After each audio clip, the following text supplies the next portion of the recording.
Hello and welcome to all the men and women of the West. I'm Joe, here with me is my co-host Stan. Hello and greetings. Now, today we are continuing the Silmarillion Podcast.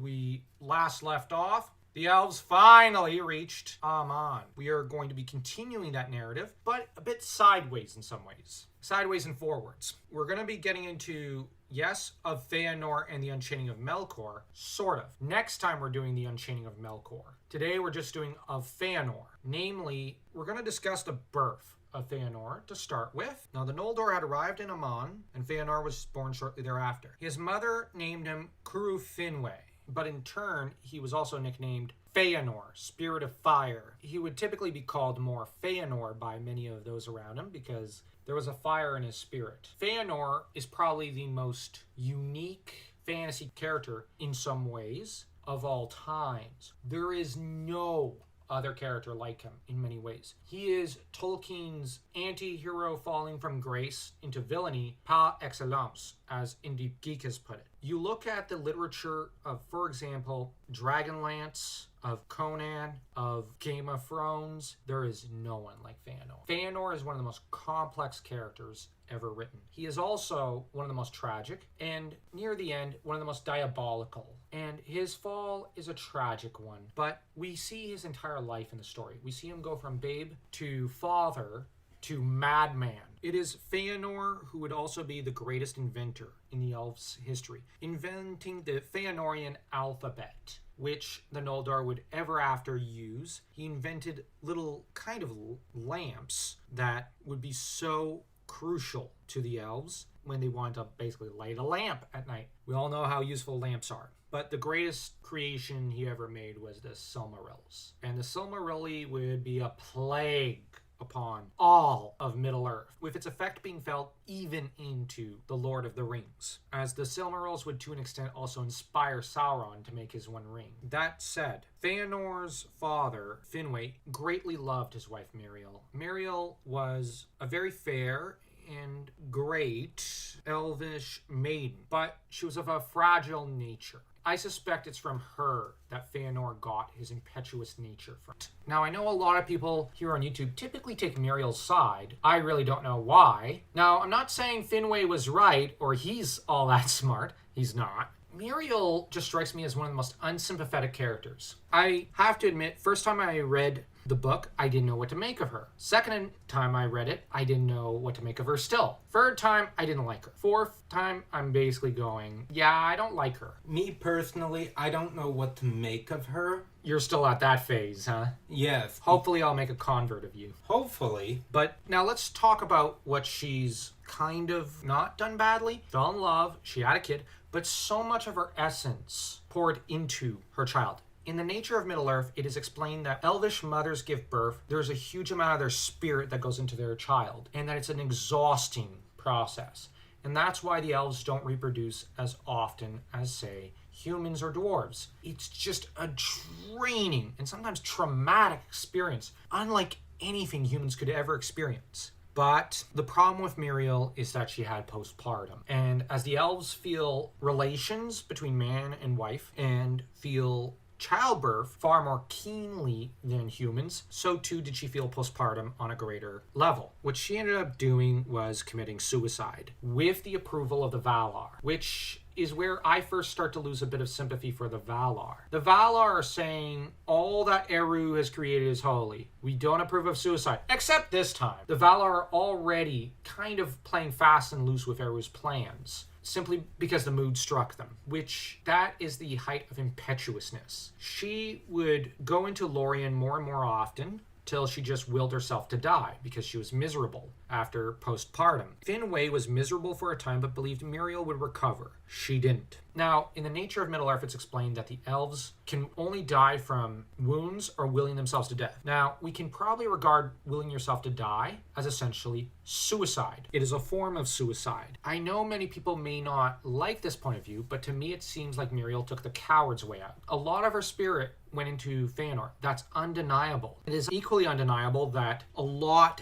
of Nerdanel went into her 7 children. Nerdanel would later be Feanor's wife. She was the daughter of one of the greatest smiths who learned from Aule himself. Fingolfin and Finarfin were to a large extent Feanor's equals in some ways. They had about as much fire in their spirit as Feanor. In some ways, Fingolfin had more, so it would have been just as draining to give birth to those two. Yet Indis remained bright and cheerful. I'm sorry, but I'm a bit of an Indis fanboy. I'm going, yeah, Indis all the way. Screw Miriel. Screw that suicidal moron. The difference between her and Indis also lies in that Miriel, like I said, was probably a wallflower. She was weaker in spirit and in mind than Indis. Indis was the daughter of Ingwe, the High King of the Elves and King of the Vanyar. Ingwe was incredibly powerful. Indis was probably his most glorious child. So, the other thing we find out is that Indis was always crushing on Finwe. He was the older guy she really loved, and she always adored, but she kept her love to herself. There's a version in the history of Middle-earth where she did not tell him of her feelings when he was married because she felt that would be wrong. She had too much respect for Miriel and Finwe. But upon her seeing him, she would went on his many trips because he was very mopey after Miriel died because he wanted a lot more kids. He wanted a big family. And whenever she'd see him, she'd burst into song and wave at him and come running. Her mood was as bright as the sun, so to speak. I don't know. I kind of like that about her. I found her just fun and great. I was reminded of Kyrie from Kingdom Hearts, and I have to admit, I find that impossible to hate. But on the other hand, just before I give the platform to you, because I've been blabbing for a while, in this, I've seen Girl Next Gondor kind of say that Finwe just used her as a baby cranking machine, in a way. Like, she didn't say it this way exactly, but that there was a lack of respect for Indis, in that he remained still in love with Miriel while he was married to Indis. Sure, to an extent, yes. But at the same time, he did love Indis. And it's noteworthy that Feanor never disrespects Indis, just her sons. I think this suggests that had he disrespected his stepmother, his father might have stood up a bit more to him. Not that I'm defending Finwe. He was a terrible father to Fingolfin and Finarfin, and even to Feanor a little. He spoiled Feanor rotten, and he said, well, it's just, your brother has his own ways, essentially, to Fingolfin and Finarfin. I think that those two were kind of favored by Indis, because they needed to have some favoritism, because Finwe obviously wasn't going to do what he was supposed to. Well, he kind of had some favor for Fingolfin, but Finarfin was probably forgotten. Poor Finarfin. But Finarfin inherited his mother's mood, temperament, and wisdom. In turn, Fingolfin kind of got his grandfather's courage, strength, but also got his mother's wisdom and cunning. What did you make of Finwe just marrying Indis, but part of him still moping after Miriel? I think that he is in love with Indis. He does treasure her. It's a bit, he loved her, but in a different way. But I don't think it's a case where Indis was terribly bothered. She was content being the second wife, and my theory would be that the text, all versions of it, proposed that she might be a bit of a bubbly personality, and she wasn't one to let such a minor thing as being a second wife, although Miriel herself is a complex character in a lot of ways, but what do you think? It is not unusual for young widows to remarry and still have a very strong emotional connection and still be in love with their deceased spouse. And this is something that many second wives and husbands, a lot of them resent this, but I think many more are fine with it and are far more understanding. In this, from what I gathered, she seemed like a saint, and how she wanted to treat her stepson well. One thing that I liked about her is that she's like, okay, fine, he wants nothing to do with me. If he wants to start a relationship, he could come to me. I'll be open to that. What's interesting is that she tried to encourage, alongside Finwe, in her sons,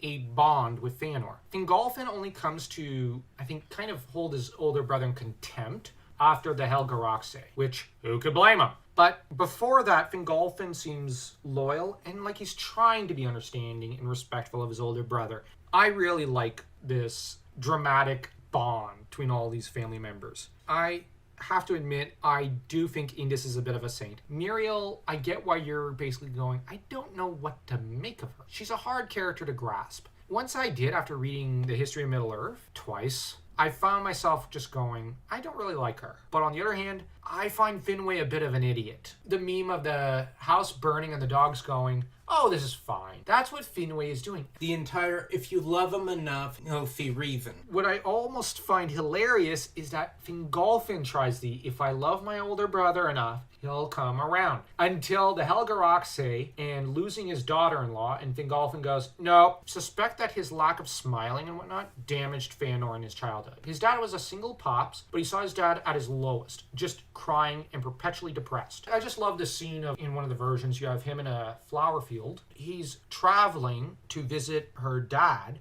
and she comes upon him, bursts into like Disney's song with all the golden flowers in bloom. Her hair is naturally golden, and she comes racing towards him. It's almost described, I think, as a second sun or something, or like the second golden tree. And he turns, sees her, and you have this glorious sight of her smiling at him as though he were a god on earth. And he basically then comes upon the realization, she loves me. And the sight of her so happy to see him, happier than even Feanor to see him, moves him to just feel utterly grateful for her existence and to fall in love with her. I have to admit, I actually think that's one of the most romantic scenes Tolkien ever wrote. I know we spent a lot of this video talking about Indus, but this is the most cheerful part of the story, and it is a cheerful part. The tragedy lies ahead. What I find sad about Feanor is that it isn't unusual in blended families where one sibling resents the step-parent. Yeah, and he did. Oftentimes we see in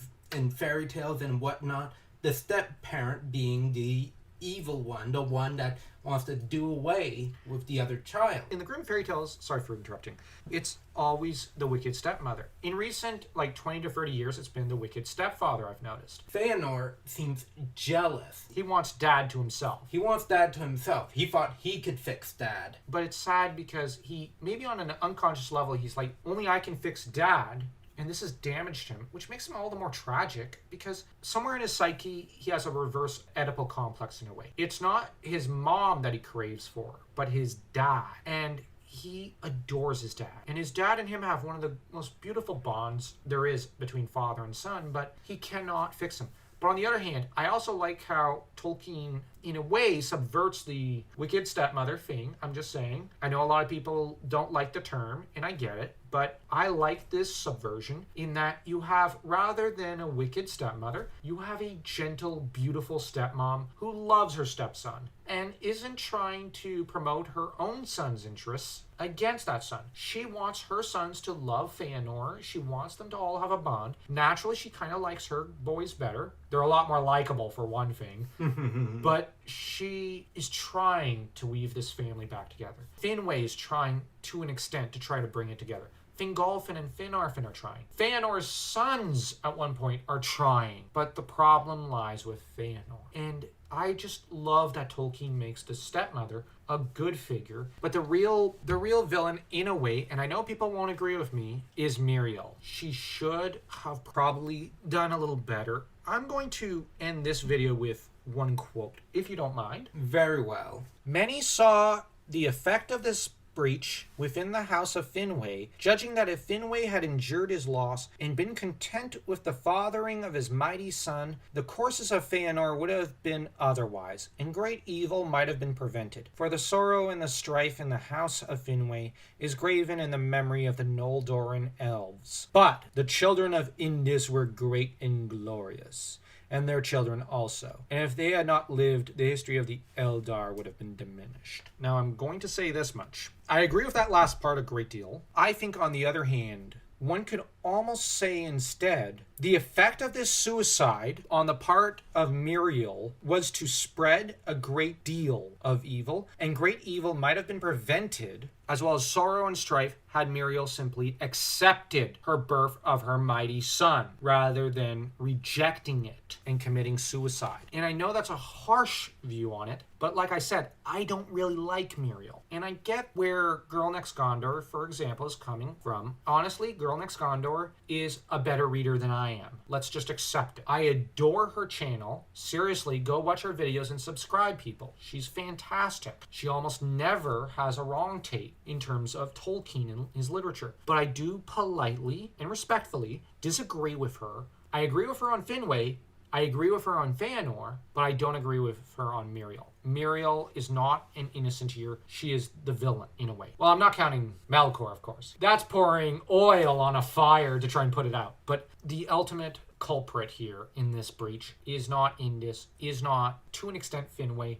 Finwe definitely is a failure and out to be blamed and sacked and whatnot. I genuinely think he should have been sacked as king way sooner. And then the ones who sacked him should have been sacked themselves for sacking him because, well, they gave Miriel essentially all but the knife to kill herself. I know she didn't kill herself with a knife. But the Valar basically said, you know what? Suicide will damn you. Except for you, Miriel. You're okay. You can do it. So, hold on. What kind of example does that spread? And the Valar promised, this is going to be utopia. Everyone will be happy. Well, actually, you had Miriel and Finwe, but we're not. Oh, well, Miriel, you could kill yourself. You know, Finwe. But that's just going to make me more miserable. Shove off. Finwe should have been sacked. Then those who sacked him and who helped Miriel commit suicide should have been sacked. And then the one who sacks them should have been sacked. And so on until we start getting to the point where a moose bit us. And kudos to everyone who caught that reference. Don't forget to like and bite into that subscribe button like you're a moose biting a man.